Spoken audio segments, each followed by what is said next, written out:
Have you ever stopped to wonder what life was really like tens of thousands of years ago? Before cities, before farming, before even the idea of writing down our thoughts. Today, I want to take you on a journey back to the Paleolithic era, the so-called Old Stone Age, when humanity was just beginning to carve out its place in the world. But what do we really know about our Paleolithic ancestors?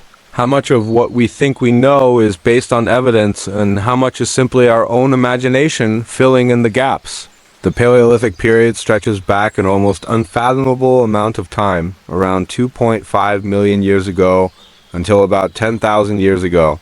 That's longer than the time since the end of the Ice Age to today by more than 200 times. In that colossal span, human ancestors evolved from simple tool-using hominins to creatures capable of producing art, music, and complex social structures. And yet, for all that time, we have only scraps to piece together their story. A jawbone here, a flint tool there, the faint smudge of ochre on a cave wall. When most people picture the Paleolithic, they imagine something like this. Rugged hunters dressed in animal skins, spears in hand, moving in small, tight-knit groups across vast, dangerous landscapes. And while there is some truth in that image, the real story is far more complex and perhaps even more fascinating. For starters, our ancestors weren't just brutish survivors, battling the elements at every turn. They were innovators. The simple stone tools of early Homo habilis gave way over millennia to finely crafted hand axes, spear points, and eventually the bow and arrow. Each advancement wasn't just a technological leap, it represented a different way of thinking about the world, about survival, and about each other. But it's not just tools that reveal the inner life of Paleolithic people. It's the art, too. Deep in caves across Europe, Africa, and Asia, there are paintings, carvings, and figurines that speak to something profoundly human. The urge to create, to express, to connect with something beyond the immediate needs of food and shelter. Why would someone spend hours mixing pigments from crushed minerals and animal fat to paint a bison on the far wall of a dark cave? It wasn't for survival. It was for meaning. The more we learn, the clearer it becomes that our Paleolithic ancestors weren't so different from us after all. They dreamed, they planned, they feared, they loved. Their lives weren't just a brutal struggle against nature, but a rich tapestry woven from culture, community, and creativity. And yet, even with all we've discovered, there's still so much we don't know. For every new artifact unearthed, a dozen new questions arise. Who first buried their dead, and why? When did language truly begin? What role did women play in these ancient societies? Did they have leaders, shamans, storytellers? To find the answers, we have to look deeper, not just at the artifacts themselves, but at the subtle clues they offer about the minds behind them. And as we journey further into this ancient world, you might find yourself wondering whether the real mystery isn't how different they were from us, but just how much we have in common. Let's take a closer look at some of the tangible evidence left behind, starting with the most basic but vital aspect of Paleolithic life: survival. Food, after all, was at the center of everything. For many years, we imagined our ancestors primarily as hunters, brave warriors stalking mammoth and bison across frozen plains. But new discoveries paint a far more balanced picture. Gathering was just as crucial, if not more so. Early humans foraged for berries, nuts, roots, and edible plants, developing an intimate knowledge of their environments that would rival any modern botanist's expertise. Hunting, when it happened, was strategic and cooperative.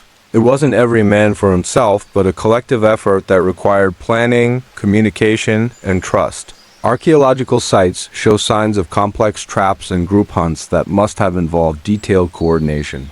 This suggests not only physical prowess, but a sophisticated social structure, one in which individuals relied heavily on one another for survival. And speaking of social structures, there's growing evidence that Paleolithic groups weren't dominated solely by strong, aggressive leaders as earlier theories often implied. Instead, many societies may have been relatively egalitarian. In small bands of hunter-gatherers, cooperation and shared resources were likely essential. Too much dominance by one individual could have threatened group survival. It makes you think about how power dynamics evolved and what that says about the roots of inequality in human history. We can also glean insights into their daily lives from their living spaces. Temporary camps near rivers, cave dwellings, and even rudimentary shelters built from bones and hides reveal an adaptability that's nothing short of remarkable. Some sites show clear zones for tool making, food preparation, and sleeping, indicating an organized approach to communal living. Perhaps most evocative of all are the burial sites. Around 100,000 years ago, something extraordinary began to happen. The dead were treated with care. Graves show signs of deliberate placement, sometimes accompanied by grave goods tools, ornaments, even flowers. What does this mean? A belief in an afterlife? A deep sense of loss and mourning? Love? No one can say for certain, but it speaks volumes about the emotional lives of these ancient people. We also can't ignore the role of symbolism. Tiny carved figurines like the famous Venus statuettes found across Europe suggest early humans were already contemplating ideas of fertility, beauty, and perhaps even spirituality. These weren't random doodles, they were crafted with purpose and care. Such artifacts hint at belief systems and worldviews that go far beyond mere survival. But perhaps the most tantalizing evidence of all lies in the realm of language. We have no direct record, no tapes, no writings, but indirect clues suggest that complex language likely existed far earlier than previously thought. Coordinated hunts, intricate tool making, and the transmission of cultural knowledge would have required something more than grunts and gestures. The development of language would have transformed human society, allowing ideas to flow, to be built upon, and to transcend generations. When you think about it, the ability to share stories, to teach, and to dream together might just be humanity's greatest invention. And it's here, in the echoes of lost voices, that we can perhaps feel the closest connection to our Paleolithic ancestors. As we move deeper into the Paleolithic mindscape, another profound shift comes into focus: the development of identity. Identity, both individual and communal, wasn't born overnight. It was shaped by countless experiences, from the hardships of a failed hunt to the warmth of a shared fire. Body adornment offers tantalizing glimpses into how early humans expressed themselves.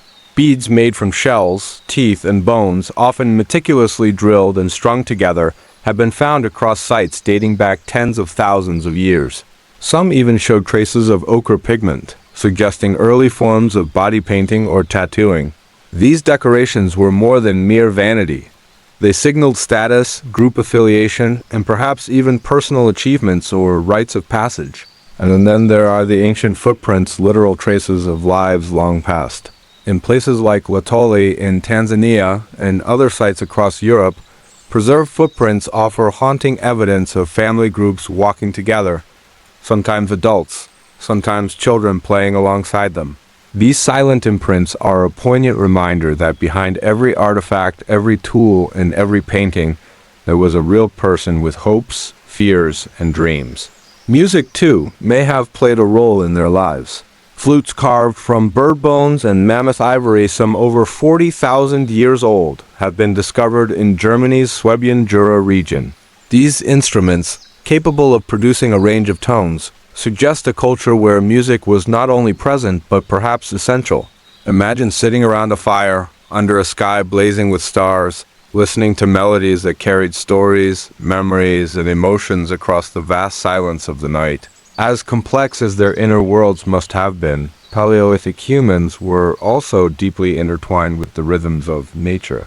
Seasonal migrations, animal behaviors, and celestial cycles all shaped their existence. Evidence suggests that early people may have tracked the phases of the moon or even observed the stars to time their movements and activities. Their survival depended on an intimate understanding of the natural world, a wisdom earned through generations of careful observation and storytelling. And through all this, the one thread that ties it together is connection. Connection to each other, to their surroundings, to something larger and more mysterious than themselves. It's a connection that, in many ways, we are still seeking today. As we reflect on all that we know and all that remains hidden about our Paleolithic ancestors, it's impossible not to feel a sense of awe. They were not primitive brutes stumbling blindly toward civilization. They were humans in every rich, complex, and beautiful sense of the word. And yet their world was precarious. Climate swings, volcanic eruptions, dwindling resources, and perhaps conflicts with rival groups shaped their existence. Extinction was never far away. Indeed, many human species, Neanderthals, Denisovans, and others ultimately vanished, leaving Homo sapiens alone to inherit the future. Why us? What gave our ancestors the edge? Was it superior tools, better communication, stronger social bonds, or simply luck? These are questions that continue to drive archaeological research today, and every new discovery adds another brushstroke to the sprawling, unfinished portrait of our past. In the end, what the Paleolithic teaches us is humility. We are not separate from the long river of human experience that stretches back millions of years.